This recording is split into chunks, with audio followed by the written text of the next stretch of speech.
Good morning all of you. तो बच्चों, जो आज का हमारा विषय है वह है पाठ्यक्रम, जो कि बीएड के लिए भी लगा है और डीएलएड फर्स्ट ईयर के लिए भी, सेकंड ईयर के लिए भी लगा है। तो अब शुरू करते हैं। पाठ्यक्रम पाठ्यक्रम का अर्थ कि पाठ्यक्रम अंग्रेजी में करिकुलम का यह हिंदी अनुवाद है। यह शब्द लैटिन भाषा के कुरेर से निर्मित हुआ है। इसका शाब्दिक अर्थ होता है दौड़ का मार्ग।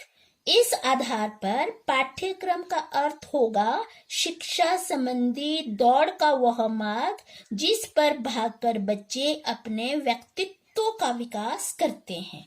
अब इसका क्या हुआ, यह अर्थ हुआ। अब हम पाठ्यक्रम के अर्थ को दो तरह से भी हम समझा सकते हैं कि पाठ्यक्रम सीमित का अर्थ दो तरह से होता है। इसे सीमित अर्थ और विस्तृत अर्थ। सीमित अर्थ का मतलब होता है कि एक निश्चित अध्ययन क्रम से होता है, और विस्तृत अध्ययन से कि उन सभी अनुभव से है जिन्हें बालक अपनी रुचियों, योग्यताओं और आवश्यकताओं के अनुसार विभिन्न प्रकार की क्रियाओं के द्वारा कक्षा में अथवा कक्षा से बाहर प्राप्त करता है। तो सबसे पहले जानेंगे अब विस्तार से सीमित अर्थ। सीमित अर्थ क्या होता है कि सीमित कनिंघम महोदय ने यहाँ पे पाठ्यक्रम को उद्देश्य की प्राप्ति के साधन रूप में स्वीकार करते हैं, यानी इसीलिए उन्हें पाठ्यक्रम के सीमित अर्थ को सामने रखकर परिभाषा उन्होंने दी है। उन्होंने कनिंघम ने क्या परिभाषा सीमित अर्थ में दी है कि पाठ्यक्रम कलाकार का वह साधन होता है जिससे वह अपने पदार्थ यानी विद्यार्थी को अपने आदर्श उद्देश्य के अनुसार चित्रशाला में ढालता है। उनके चित्रशाला में उन्हें ढालता है, मतलब कि प्राचीन काल में पाठ्यक्रम का सीमित अर्थ दिया जाता था। इसके अनुसार अध्यापक एक पूर्व निर्धारित विषय सामग्री को ही पढ़ाता था, और यानी प्राय जो बच्चों को सूचनात्मक ज्ञान दे देना ही सफल शिक्षण माना जाता था, अथवा कुछ विषयों की पाठ्य वस्तु का ज्ञान मान लिया जाता था।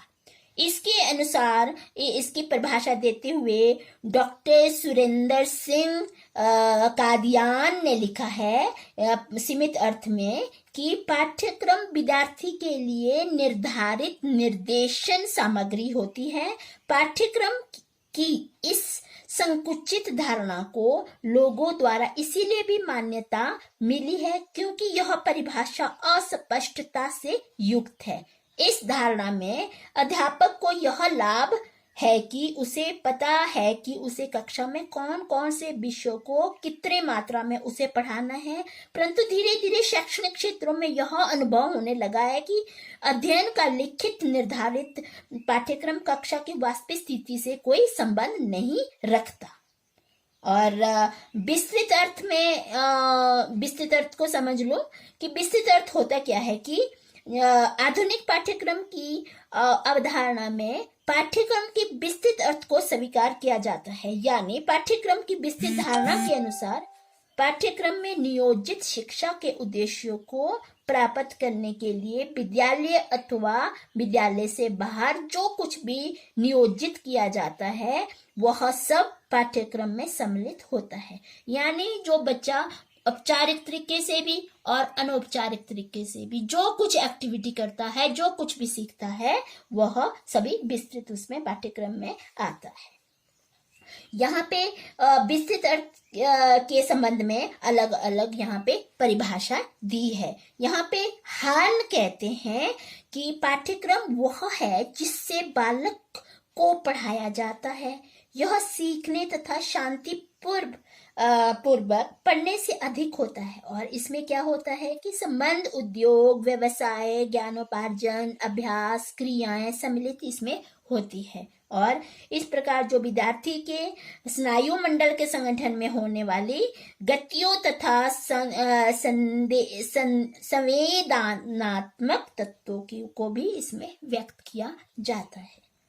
और इस तरह से क्रोएंड के अनुसार कि पाठ्यक्रम में बच्चे के सभी अनुभव सम्मिलित होते हैं जिन्हें वह विद्यालय में अथवा विद्यालय के बाहर करता है। जिस तरह से मैंने आपको अभी अभी समझाया है कि इसमें वो भी यही कहना चाहते हैं कि पाठ्यक्रम में वही अनुभव जो आप बाहर भी सीखते हैं और विद्यालय के अंदर भी जो आप ज्ञान प्राप्त करते हैं, इन अनुभव को एक कार्यक्रम में नियोजित किया जाता है और छात्र के मानसिक, शारीरिक और सामाजिक, भावात्मक, आध्यात्मिक, नैतिक विकास के लिए यह बनाया जाता है। तो ये क्या हुआ, ये सीमित अर्थ और विस्तृत अर्थ, इसके बारे में आप जान चुके होंगे। अब हम जो पढ़ेंगे इसकी परिभाषा, इसकी जो परिभाषा है, पाठ्यक्रम की परिभाषा है, सबसे पहले है केस बेल के अनुसार। पाठ्यक्रम के आधार पर वो लिखते हैं कि बालकों एवं उनके माता पिता अथवा शिक्षकों के जीवन में आने वाली समस्त क्रियाओं को पाठ्यक्रम कहा जाता है। विद्यार्थी के कार्य करने के समय में जो कुछ कार्य होता है उन सब में पाठ्यक्रम का निर्माण होता है। वस्तुतः पाठ्यक्रम को गति युक्त वातावरण कहा गया है। तो ये क्या था, केस बेल के अनुसार। अब आता है आपका ये हिंदी शिक्षण में पाठ्यक्रम की आवश्यकता अथवा महत्व, इसके बारे में समझेंगे। तो यह पहले ही हमने बता दिया है कि किसी भी विषय के शिक्षण के लक्ष्यों को प्राप्त करने के लिए उस विषय के पाठ्यक्रम का निर्धारण करना बहुत ज्यादा आवश्यक हो गया है। शिक्षण संबंधी सभी अनुभव पाठ्यक्रम में समाहित किए जाने चाहिए। अधिगम अनुभव विद्यार्थी में एक परिवर्तन लाते हैं और जो कि शिक्षा के उद्देश्य को प्राप्त करने के लिए पाठ्यक्रम निर्धारण करना बहुत आवश्यक होता है। इसके लिए सबसे पहले क्या क्या हम यहाँ पे अलग अलग उदाहरणों द्वारा हम समझा सकते हैं। पहला आपको पॉइंट करके आपको मैं समझाती हूँ। पहला पॉइंट है आपका इसमें कि निर्धारित लक्ष्यों की प्राप्ति। तो इसमें क्या होता है कि पाठ्यक्रम के द्वारा ही शिक्षा के लक्ष्य निर्धारित किए जाते हैं। अगर पाठ्यक्रम नहीं होता है तो शिक्षा के लक्ष्य को हम निर्धारित नहीं कर सकते और उस पाठ्यक्रम ही लक्ष्यों को की प्राप्ति कराता है और शिक्षक इन लक्ष्यों को सामने रखकर शिक्षण प्रदान करता है। तो जिस तरह से आप बीएड कर रहे हैं, डीएलएड कर रहे हैं, तो एक क्या है कि पाठ्यक्रम आपके लिए लगाया है और आप किसी उद्देश्य को आपका एक शिक्षा के लक्ष्य निर्धारित आपके लिए किए जाते हैं, आपके कोर्स के लिए किए जाते हैं और उसी लक्ष्यों की प्राप्ति अध्यापक करवाता है। सेकंड है व्यवस्थित शिक्षण की योजना। यहाँ पे क्या होता है कि पाठ्यक्रम के आधार पर ही शिक्षक यह जानता है कि उसे किस कक्षा में जाकर क्या पढ़ाना है और कैसे पढ़ाना है। अगर पाठ्यक्रम नहीं होता तो जो अध्यापक होता है, अध्यापक को यह पता नहीं चलेगा कि मैंने बीएड में क्या पढ़ाना है, डीएलएड में क्या पढ़ाना है। तो पाठ्यक्रम के अकॉर्डिंग ही उसे यह जानता है कि मैंने कहाँ किस विषय को और किस क्लास में क्या पढ़ाना है। तो पाठ्यक्रम को आधार बनाकर वह शिक्षण प्रक्रिया को व्यवस्थित करता है। यहाँ पे तीसरा जो पॉइंट है आपका वह है नियमित शिक्षण के लिए आवश्यक। यहाँ पे जो निर्धारित पाठ्यक्रम के द्वारा ही शिक्षण को नियमित रूप प्रदान किया जाता है। यदि अध्यापक को पाठ्यक्रम की जानकारी नहीं होगी तो वह बच्चों को व्यवस्थित ढंग से नहीं पढ़ा सकता था और यदि उसे पाठ्यक्रम की जानकारी होगी तो वह मासिक, साप्ताहिक, दैनिक इकाइयों में विभक्त कर देता है और समय पर अपना शिक्षण कार्य पूर्ण करता है। तो ये क्या हुआ, नियमित शिक्षण के लिए आवश्यक जो अध्यापक उस पाठ्यक्रम के आधार पर बनाता है कि मैंने दिन में कितना पढ़ाना है, एक हफ्ते में कितना पढ़ाना है, महीने में मैंने कितना पढ़ाना है, इस तरह और वो इकाइयों में उसे विभक्त कर देता है और शिक्षण कार्य को वह समय पर पूरा करता है। अब आता है आपका फोर्थ पॉइंट जो है वह है विधियों के चुनाव के लिए उपयोगी। तो यहाँ पे जो पाठ्यक्रम के आधार पर ही जो अध्यापक होता है वह यह निर्णय कर लेता है कि किस कक्षा में वाचन करवाना है और किस कक्षा में लेखन कार्य करवाना है अथवा किस कक्षा में उसे व्याकरण पढ़ाना है। तो वह जो जिस कक्षा में वो जो करवाएगा उसकी अकॉर्डिंग वह उन विधियों शिक्षण विधि का चयन भी करता जाएगा। तो ये क्या था, विधियों के चुनाव के लिए उपयोगी। अब है 5th पॉइंट आपका, अभिभावकों के लिए सहयोग के लिए आवश्यक, कि जो पाठ्यक्रम की जानकारी केवल शिक्षक को ही नहीं बल्कि जो अभिभावक है, बच्चों के पेरेंट्स है, उनके लिए भी यह आवश्यक हो जाता है। और उन्हें पता चलता है कि उनके बच्चों ने क्या पढ़ा है, उनकी कितनी प्रगति हुई है और किस विषय में उनका बच्चा कमजोर है, और इन सब बातों को वह ध्यान में रखता है और ध्यान में रखते हुए अभिभावक आवश्यकता पड़ने पर अध्यापक से संपर्क स्थापित कर लेता है। तो ये क्या है, यह शिक्षक के लिए तो आवश्यक है ही, पर यह अभिभावक पेरेंट्स बच्चों के माता पिता के लिए भी यह बहुत आवश्यक है। अब आता है 6 पॉइंट, निरीक्षण के लिए आवश्यक सहायक, कि समय समय पर शिक्षाधिकारी अथवा मुख्य अध्यापक जो कक्षाओं का निरीक्षण करते रहते हैं कि इस कार्यों के लिए वे जो पाठ्यक्रम को ही आधार बनाते हैं और वे बच्चों के कार्य की समुचित जांच करते रहते हैं और आवश्यक सुझाव भी देते रहते हैं। तो क्या है, अब आता है 7 पॉइंट आता है मूल्यांकन के लिए सहायक, कि स्तर विशेष के लिए पाठ्यक्रम क्या है निश्चित किया जाता है, उसी आधार पर विद्यार्थी के योगदान का मूल्यांकन भी किया जाता है कि उसने जो अध्यापक ने पढ़ाया पाठ्यक्रम के अकॉर्डिंग, तो एंड में जाके वो मूल्यांकन भी करेगा।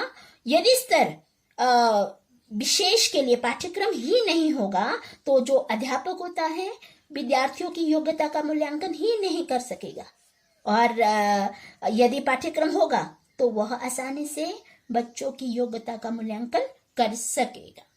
तो यह मूल्यांकन के लिए भी वह बहुत जरूरी होता है पाठ्यक्रम।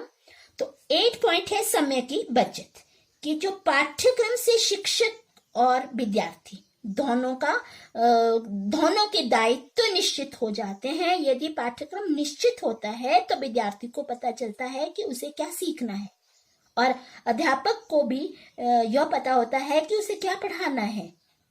इससे क्या होता है, शिक्षा की प्रक्रिया सुनियोजित ढंग से चलती रहती है और अध्यापक और विद्यार्थी दोनों के समय की भी बचत होती जाती है और उसकी शक्ति की भी बचत होती जाती है। 9 पॉइंट है शिक्षा के स्तर की समता, कि यदि प्रत्येक कक्षा के लिए पाठ्यक्रम निश्चित कर दिया जाए तो पूरे राज्य अथवा राष्ट्र में शिक्षा का स्तर समान रहता है और कालांतर में जो परीक्षा परिणामों को देखकर शिक्षा में सुधार किया जा सकता है। यदि पाठ्यक्रम अतिरिक्त होगा, ज्यादा होगा, तो क्या होगा, उन कारणों का पता नहीं लगा पाएंगे कि जिनके कारण जो शिक्षा का स्तर ऊंचा होता है या नीचा होता है। उसके साथ साथ इस तथ्यों को भली भांति जानते हैं कि शिक्षा के प्रसार में निजी अथवा सरकारी अनेक संस्थाएं सक्रिय है। और जो आपका 10 पॉइंट है वह है उचित मार्गदर्शन के लिए आवश्यक। जो ये पाठ्यक्रम न केवल शिक्षकों का मार्गदर्शन करता है बल्कि यह विद्यार्थियों के का भी यह मार्गदर्शन करता है और पाठ्यक्रम के द्वारा ही विद्यार्थी अपनी प्रगति के प्रति सजग रहते हैं और वहाँ पे जो अध्यापक होता है वो विद्यार्थी के कमजोरियों को जानकर समय समय पर उसे मार्गदर्शन देता रहता है कि जो बच्चा कमजोर किस उसमें है वह उसके अकॉर्डिंग उसे सही मार्ग देता रहता है। अब आता है प्रश्न पत्र के लिए सहायक। यदि कक्षा का पाठ्यक्रम निश्चित हो तो अध्यापक बड़ी आसानी से प्रश्न पत्र बना देता है, और पाठ्यक्रम निश्चित न हो तो प्रश्न पत्र बनाना भी बहुत मुश्किल हो जाता है। और पाठ्यक्रम के आधार पर ये प्रश्नों के उत्तर देना विद्यार्थी के लिए आसान होता है। और उसके बाद आता है कि यह पाठ्य पुस्तक के निर्माण में सहायक, कि जो यदि कक्षा विशेष का पाठ्यक्रम निश्चित होगा तो क्या होगा, लेखक आसानी से पाठ्य पुस्तक तैयार कर सकेगा। अदरवाइज पाठ्यक्रम नहीं होगा तो जो लेखक बुक्स को लिखता है वह पाठ्य पुस्तक को तैयार भी नहीं कर पाएगा। अगर पाठ्यक्रम निश्चित होगा तो वो आसानी से उसे पाठ्य पुस्तक को तैयार कर पाएगा। अब आता है शिक्षण उद्देश्य की प्राप्ति में सहायक। तो जो ये भाषा शिक्षण के उद्देश्य की पूर्ति के लिए ही पाठ्यक्रम का निर्माण किया जाता है। और यदि अध्यापक ईमानदारी से पाठ्यक्रम के आधार पर जो बच्चों को शिक्षण देता है तो शिक्षा के उद्देश्य की निश्चय ही पूर्ति होती है। और हमें यह भी पता चलता है कि कोई निर्धारित पाठ्यक्रम शिक्षा के उद्देश्यों की पूर्ति नहीं कर पा रहा है तो हम उससे आवश्यक परिवर्तन कर सकते हैं। यदि हमारे सामने कोई निश्चित पाठ्यक्रम नहीं है तो हमें पता ही नहीं चलेगा कि शिक्षा के उद्देश्यों की पूर्ति हो रही है या नहीं हो रही है। और अब जो नेक्स्ट पॉइंट है, मनोवैज्ञानिक दृष्टि से तर्कसंगत, कि जो मनोवैज्ञानिक दृष्टि से यह पाठ्यक्रम आवश्यक है कि प्राय क्या होता है कि मानव उन्हीं क्रियाओं में रुचि लेता है अथवा वही कार्य करता है जिससे उसकी आवश्यकता पूरी होती है या पूरी होने की संभावना बढ़ जाती है। तो और पाठ्यक्रम इसी मनोवैज्ञानिकता को ध्यान में रखकर तैयार किया जाता है। और भ्रम की स्थिति का अभाव, ये नेक्स्ट पॉइंट है, भ्रम की स्थिति का अभाव।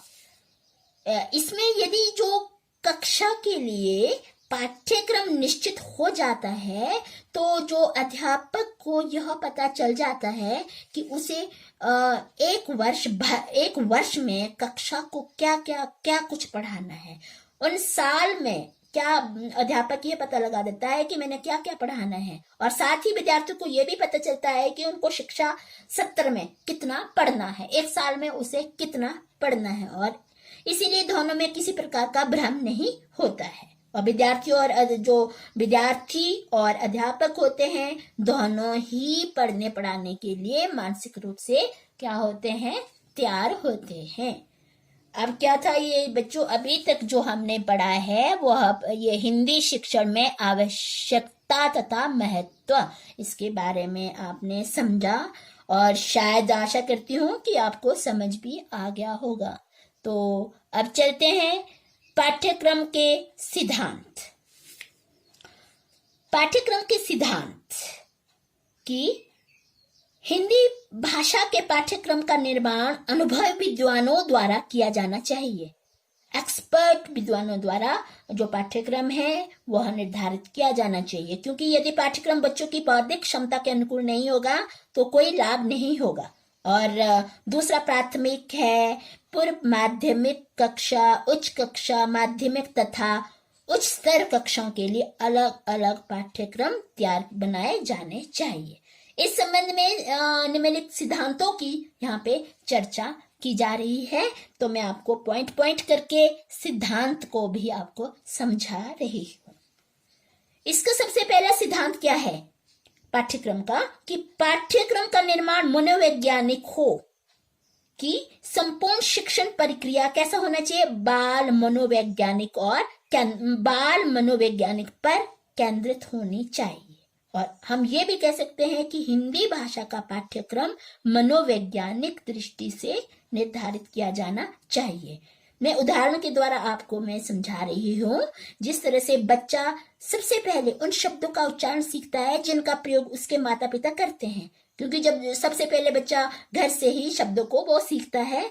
बच्चे को बाल्यावस्था में जितना शारीरिक विकास होता है उतना मानसिक विकास नहीं हो पाता है, और इसीलिए बच्चों को आरंभ में एक ही भाषा, वो कौन सी भाषा, मातृभाषा या अपने उसकी क्षेत्रीय भाषा की शिक्षा देनी चाहिए। सेकंड आता है कि पाठ्यक्रम भाषा शिक्षण के उद्देश्यों के अनुकूल होना चाहिए।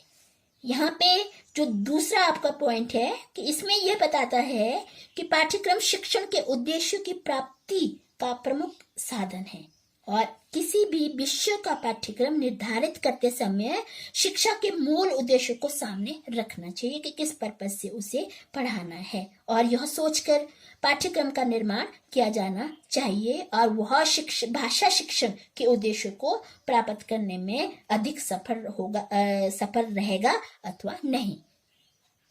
तीसरा आपका पॉइंट है कि पाठ्यक्रम बच्चों के शारीरिक स्तर और मानसिक स्तर के अनुकूल हो। यहाँ पे ये कहना चाहते हैं कि जो पाठ्यक्रम है वो कैसा होना चाहिए, चाहे हिंदी भाषा का हो चाहे अन्य विषय का, वह बच्चों की शारीरिक अथवा मानसिक आवश्यकता तथा रुचियों के अनुसार होना चाहिए। और इस हम ये भी ध्यान रख सकते हैं कि हिंदी भाषा के पाठ्यक्रम के निर्माण किया जाना चाहिए। जिस तरह से मैं उदाहरण द्वारा समझा रही हूँ कि बच्चा सबसे पहले अनुकरण द्वारा मौखिक भाषा को सीखता है कि जब बच्चा घर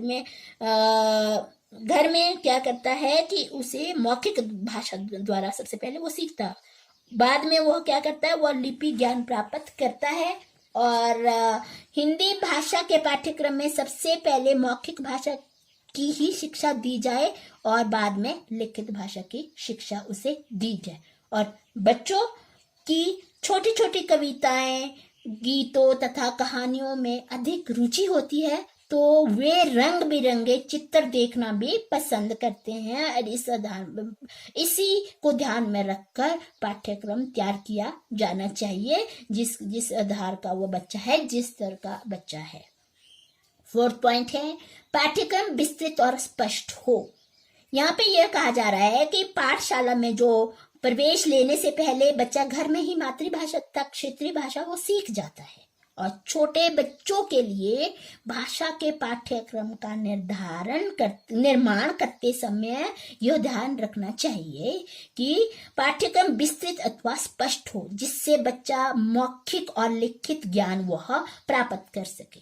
यानी वह स्पष्ट भी होना चाहिए और विस्तृत भी होना चाहिए, जिससे बच्चा अपने मौखिक और लिखित दोनों को ज्ञान प्राप्त कर सके। और अब आता है फिफ्थ पॉइंट आता है समवाय का सिद्धांत।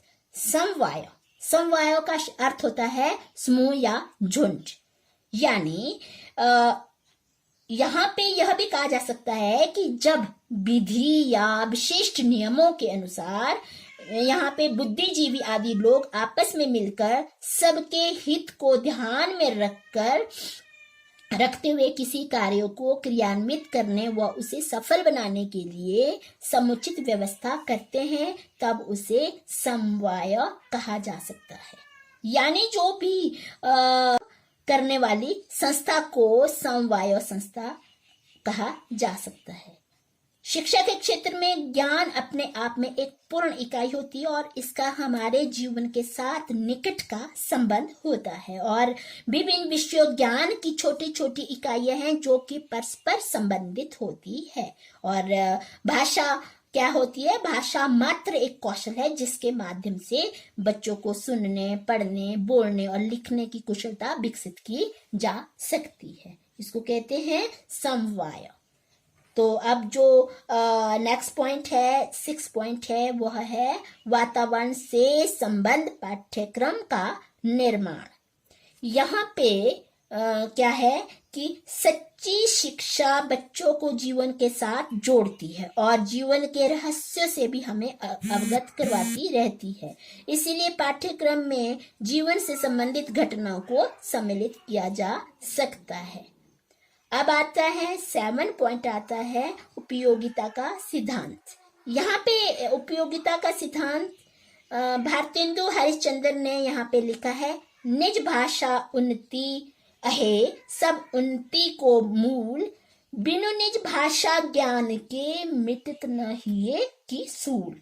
यानी यहाँ पे जो भारतेंदु जी इस बात पर बल देना चाहते हैं कि जो हमारी मातृभाषा हमारे विकास का मूल आधार है और क्योंकि जो भाषा का अध्ययन करने के बाद ही बच्चा जीवन के विभिन्न क्षेत्रों में प्रवेश करता है। और यहाँ पे पाठ्यक्रम में इस प्रकार के प्रकरण जुड़े रहने चाहिए जो बच्चों के भावी जीवन के लिए उपयोगी हो तथा जिन्हें पढ़कर वह एक सफल नागरिक बन सके। इस तरह से पाठ्यक्रम तैयार किया जाना चाहिए। 8 पॉइंट है निरंतरता का सिद्धांत। यहाँ पे किसी भी कक्षा का पाठ्यक्रम पूर्व कक्षा के पाठ्यक्रम तथा अगली कक्षा के पाठ्यक्रम से जुड़ा हुआ होना चाहिए। जब भी पाठ्यक्रम बनाया जाना चाहिए तो वो कैसा होना चाहिए, वो होना चाहिए कि पूर्व कक्षा के पाठ्यक्रम पहला और अगली कक्षा के पाठ्यक्रम से यह मिक्स होना चाहिए, जुड़ा होना चाहिए। हम ये भी कह सकते हैं कि पाठ्यक्रम के निर्माण में निरंतरता के सिद्धांत को अपनाया जाना चाहिए। अब आता है कि 9 पॉइंट है पाठ्यक्रम लचीला होना चाहिए। कि आज जो हमारा समाज प्रतिक्षण तीव्रता के साथ बदल रहा है, चेंजेज आ रहे हैं हमारे समाज में और हम समय के अकॉर्डिंग यही मांग करते हैं कि हमारे सामने जो पाठ्यक्रम लचीला होना चाहिए। आज रूढ़ पाठ्यक्रम की आवश्यकता नहीं है। आज यदि समाज की बदलती हुई परिस्थिति को हम ध्यान में रखकर पाठ्यक्रम को बनाया जाना चाहिए और निश्चित ही बच्चों की आवश्यकता को पूरा करने में जो समर्थ होती है। 10 पॉइंट है आपका उपयोगी पाठ्यक्रम का निर्माण। तो पाठ्यक्रम कैसा होना चाहिए कि पाठ्यक्रम समाज के लिए जो उपयोगी होना चाहिए, इस बात का विशेष ध्यान रखा जाना चाहिए कि पाठ्यक्रम बच्चों में सद्भावना को विकसित करने वाला हो, जो उसमें सह अस्तित्व की भावना भी उसमें उत्पन्न हो। और जो आपका 11 पॉइंट है वो है पाठ्यक्रम इकाइयों में विभाजित हो। कि पाठ्यक्रम बनाते समय इस बात का भी ध्यान रखा जाना चाहिए कि जो वह मासिक, साप्ताहिक, दैनिक इकाइयों में पूर्णतया विभक्त हो। और ऐसा करने से अध्यापक अपने शिक्षण विधि में आवश्यक परिवर्तन कर सकता है। और जो अध्यापक को इस बात का ध्यान भी रहता है कि उसे एक महीने में, सप्ताह में, दिन में क्या कुछ पढ़ाना है और विद्यार्थी को यह ध्यान भी रहता है कि उसे क्या कुछ पढ़ना है। तो ये था पाठ्यक्रम इकाइयों में विभाजित। अब आता है आपका 12 पॉइंट है सृजनात्मक सिद्धांत का पालन। यहाँ पे भाषा संबंधी पाठ्यक्रम का निर्माण करते समय इस बात की गतिविधियों का, क्रियाकलापों का उचित ध्यान दिया जाना चाहिए कि बच्चों में रचनात्मक तथा सृजनात्मक शक्तियों का समुचित विकास हो। यहाँ पे जो रेमोंड ने कहा है सृजनात्मक सिद्धांत के लिए कि यदि बालक को आरंभ में ही सुविधाएं नहीं जुटाई जाएगी तो हो सकता है कि उसकी बौद्धिक रुचि सदा के लिए विलुप्त हो जाए, खत्म हो जाए। इसीलिए पाठ्यक्रम वर्तमान और भविष्य की आवश्यकता पूरा रखकर, ध्यान में रखकर बनाया जाना चाहिए। अब आता है आपका कि अब अवकाश के समय का उचित प्रयोग करने का सिद्धांत। तो इसमें हिंदी भाषा का पाठ्यक्रम बनाते समय इस बात का ध्यान रखा जाना चाहिए कि अवकाश के समय का समुचित उपयोग हो। इसमें साहित्य, कला, संगीत आदि की शिक्षा पर विशेष बल दिया जाना चाहिए। यदि बच्चा खाली समय का समुचित प्रयोग नहीं कर पा रहा है तो उसके व्यक्तित्व का समुचित विकास ही नहीं हो सकता है। इसीलिए पाठ्यक्रम के अंतर्गत विद्यार्थियों को अवकाश के समय में कोई उपन्यास है, कहानी संग्रह है या महान पुरुषों की जीवनियों को पढ़ने के लिए कहा जा सकता है। अब आता है 14 पॉइंट निर्देशों एवं सूचनाओं का उल्लेख। यहाँ पे शिक्षण पाठ्यक्रम के अनुसार ही शिक्षण कार्यों की योजना बनाता है। ऐसा तभी संभव होता है जब पाठ्य पुस्तक तथा पाठ्यक्रम में आवश्यक निर्देश एवं सूचना भी दी जानी चाहिए। जिस तरह से मैं आपको उदाहरण बताती हूँ कि प्रत्येक पाठ के पौराणिक अथवा ऐतिहासिक संदर्भों का संक्षिप्त उल्लेख भी पाठ्यक्रम में होना चाहिए। तो बच्चों, अभी तक जो हमने पढ़ा वह पढ़ा पाठ्यक्रम, उसका अर्थ, उसकी आवश्यकता और उसके समीक्षा। Okay, thank you.